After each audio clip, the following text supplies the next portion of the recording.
జనరల్గా మనకి ప్రతిసారి key light, back light, fill light యొక్క అవసరం ఉండదు.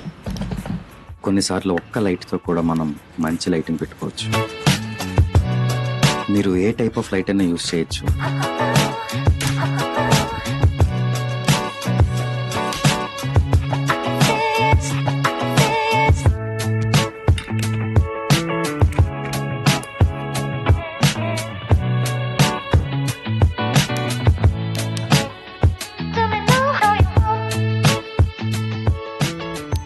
సో ఇప్పుడు నేను 5 లైటింగ్ టిప్స్ చెప్తా, which will turn your lighting from this to this. నేనేం చేశాను ఈ సెటప్ అనేది ఇప్పుడు ఈ వీడియోలో చూద్దాం. సో నా పేరు సామి, welcome to lights cameras. Tip number 1, అంబియన్స్లో ఉన్న లైట్స్ని మనకు అనుగుణంగా మార్చుకోవడం. సో నా దగ్గర ఒక చిన్న టేబుల్ లైట్ ఉంది and also corner floor lamp ఒకటి ఉంది. సో ఈ రెండు మనం బ్యాక్గ్రౌండ్లో యూస్ చేస్తున్నాం అనమాట, just to give that contrast in the background. అంటే ఇప్పుడు నా మీద యూస్ చేస్తున్న ఈ కలర్ నుండి సెపరేషన్కి వెనకాతల కాంట్రాస్ట్గా టంగ్స్టన్ లైట్స్ యూస్ చేస్తున్నాం అనమాట. దాని తర్వాత కర్టన్స్ అన్ని క్లోజ్ చేస్తా, సో దట్ ఇండోర్లో మనం పెట్టుకున్న లైటింగ్ మీద మనకు కంప్లీట్ కంట్రోల్ ఉంటుందని. సో ఇవన్నీ కంట్రోల్ చేశాక మన కీ లైట్ ఇంట్రడ్యూస్ చేద్దాం. టిప్ నెంబర్ 2, లైట్ మనకు వీలైనంత దగ్గరగా ఉంటే లార్జ్ సోర్స్ నుండి మనకి మంచి డిఫ్యూజ్డ్ లైటింగ్ వస్తుంది అనమాట. అండ్ ఆల్సో ప్యారలల్ గా లైట్ మనం దగ్గరగా పెట్టడం వల్ల లైట్ మన మీద ఎక్కువ పడి బ్యాక్గ్రౌండ్ తక్కువ వెళ్తుంది అనమాట. అంటే ఇప్పుడు దగ్గరికి పెట్టిన తర్వాత దాని ఇంటెన్సిటీ తగ్గిస్తాం కాబట్టి నేను ప్రాపర్ గా లిట్ అయి ఉంటే బ్యాక్గ్రౌండ్ తక్కువ లైట్ వెళ్తుంటది. సో మనం బ్యాక్గ్రౌండ్ లో పెట్టిన లైట్స్ అన్ని చక్కగా పాపప్ అవుతూ ఉంటాయి అనమాట. టిప్ నెంబర్ 3, మనం ఎప్పుడైనా లైటింగ్ పెట్టేటప్పుడు సాఫ్ట్ లైట్ యూస్ చేస్తే చాలా బాగుంటుంది ఇన్స్టెడ్ ఆఫ్ హార్ష్ లైటింగ్. అంటే మనకి జనరల్ గా హార్ష్ లైట్ అయితే మన ఫేస్ లో ఉండే imperfections, like so called imperfections, ఇవన్నీ మనకు క్లియర్ గా కనిపిస్తాయి అనమాట. అంటే పింపుల్స్ అవ్వచ్చు, రింకిల్స్ అవ్వచ్చు, like what ever it may be. అదే సాఫ్ట్ లైట్ అయితే మన స్కిన్ ని చాలా అందంగా డీసెంట్ గా చూపిస్తుంది అనమాట. ఇప్పుడు మీ దగ్గర సాఫ్ట్ బాక్స్ అలాంటివి ఏమి లేవు అంటే మీరు ఏదైనా ఒక వైట్ బెడ్షీట్ యూస్ చేయొచ్చు లైట్ డిఫ్యూజ్ చేయడానికి, లేదంటే మస్లిన్ క్లాత్ అంటారు అదైనా యూజ్ చేయొచ్చు. లేదంటే ఆల్మోస్ట్ ప్రతి ఫోటోగ్రాఫర్ వీడియోగ్రాఫర్ దగ్గర ఉండేదే 5-in-1 రిఫ్లెక్టర్. అందులోనే మనకి ఫస్ట్ లేయర్ జిప్ ఓపెన్ చేస్తే లోపల మనకి డిఫ్యూజ్ చేయడానికి ఇంకొక లేయర్ ఉంటుంది అనమాట.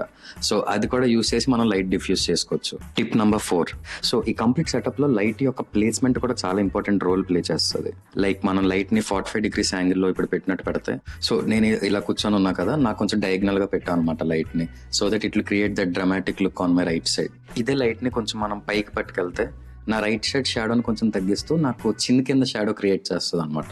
దీని తర్వాత సెటప్ వచ్చేసి లైట్ ని మనం జస్ట్ బిహైండ్ ద కెమెరా పెట్టచ్చు. సో ఇదే లైట్ ని మనం కెమెరా వెనకట్లో పెడితే ఫేస్ మొత్తం ఈవెన్ గా లిట్ అవుతా, అసలు షాడోస్ లేకుండా మొత్తం ఫేస్ అంతా క్లియర్ గా ఉంటది అనమాట, which is not that cinematic, at least in my case.